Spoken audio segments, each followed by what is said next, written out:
កឲ្យសម័យខ្លួនគេជ្រើសរើសដោយខ្លួនឯងចុះបងមិនត្រូវមិនឲ្យតាមកូនពេកទេឧបមាថាក្មួយចិនពេញចិត្តនឹងនរណាម្នាក់ដែរហើយដែលយើងមិនស្គាល់សព្ទាគេនោះតើបងយល់ព្រមតាមកូនដែរបងជឿលើកូនច័ន្ទខ្ញុំថាបងកុំមានមោទនភាពពេក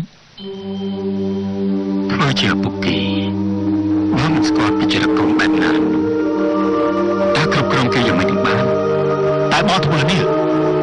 គឺធ្វើឲ្យក្មួយចិនកាន់តែបានចិត្តតើប្រព្រឹត្តអីមិនគប្បីណាបងសុំសំណូមពរអីកុំឲ្យអ្នកដទៃនៅក្នុងផ្លូវអាក្រក់ទាំងអស់នោះតែខ្ញុំជួបបារម្ភទេ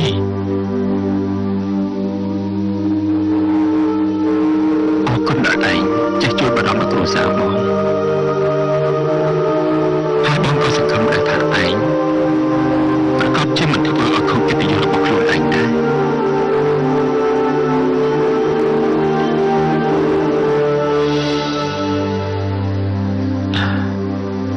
អញ្ញា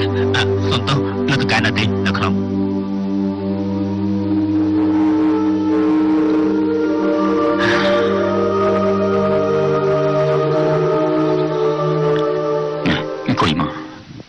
បាទលោកតកែមើលបងសូមប្រាប់ខ្ញុំមកតាមត្រង់នៅសកម្មភាពដែលបងធ្វើកន្លងមកខ្ញុំគ្មានធ្វើអ្វីដែលនាំឲ្យខូចខាតដល់ផលប្រយោជន៍លោកតកែទេ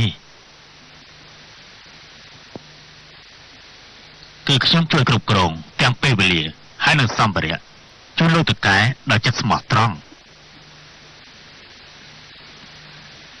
គ្រប់សកម្មភាពរបស់បងធ្វើចំពោះក្រុមហ៊ុនខ្ញុំអរគុណហើយតែបងមិនពេញការងារល្អតែពេលថ្មីនេះមានកម្មករមួយចំនួនមកតវ៉ាមិនសុខចិត្តដោយបងកាត់ប្រាក់ខែរបស់គេតែនេះពិតដែរទេបាទខ្ញុំបានកាត់ប្រាក់ខែរបស់ពួកវាមែនព្រោះអ្នកខ្លាំងធ្វើការព្រឹកឈប់ល្ងាចសម្អាងធរៈនេះធរៈនោះ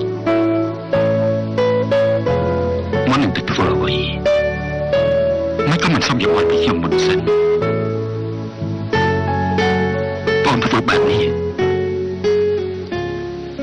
វានាំមកនឹងការខាត់បងទៅវិញទេព្រោះពេលកម្មករមួយចំនួនឈប់មកធ្វើការឲ្យយើងពេលនេះការសាងសង់របស់យើងមានការយឺតយ៉ាវពួកកម្មករអត់នោះបើយើងមិនពមៀនទេគឺពួកវាបានចិត្ត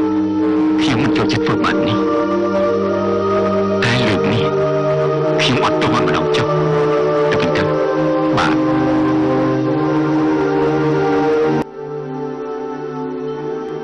យ៉ាងម៉េចធ្វើមកហើយមែនទេខ្ញុំខំធ្វើការគាត់រាប់សិបឆ្នាំខុសបន្តិចបន្តួចគាត់មិនគួរបន្ទោសខ្ញុំសោះខ្ញុំថាបងប្រុសខ្ញុំគឺចឹងហើយគ្មានអ្នកណាធ្វើការជាមួយបានយូរទេព្រោះគេធ្វើអ្វីមិនគិតពីអារម្មណ៍អ្នកដទៃឡើយសូម្បីខ្ញុំជាប្អូនក៏និយាយអ្វីមិនបានផងនិយាយអស់ចិត្តហើយនៅជ្រាបពេលសំសារភាពរៀបរាប់ប្រាប់ស្រីចិត្តមានដំឡៃគ្មានថ្មីឡើយអូនដឹងការពិតឲ្យចិត្តបងពិតភ័យគេបំភ្លៃក្នុងនៃបងភ្លឹងបងគេប្រជែងដុនដើមយកអូនពីទ្រូងរាំងបេះដូងចោតបងថាក្បត់ចិត្តស្នេហ៍ស្មោះមិនដុំលួចដូរមានថ្មីមិនកាឡៃឆ្នៃលួចលាក់ពុតត្បត់មិនសមគេហែកហួរចូលតួកំសត់ឲ្យអូនជឿសុំកើតចិត្តស្អប់បងគេបោកបញ្ឆោតឲ្យបងរួមសំដែងពិតជាក់ស្ដែងគេលួងប្រឡែងផ្លន់បេះដូងបងកាច់បងខូចទុំលាក់ទុះលើបងដាក់បេះដូងឲ្យមកអរ៉ាញាក់ខ្លួនថ្ងៃនេះពេលអូនប្រកាន់ខឹងបងទើបដឹងថារឿងទាំងនឹងគ្រោះនាងណាគេមានបំណងអុចអាលឲ្យក្តៅផ្សា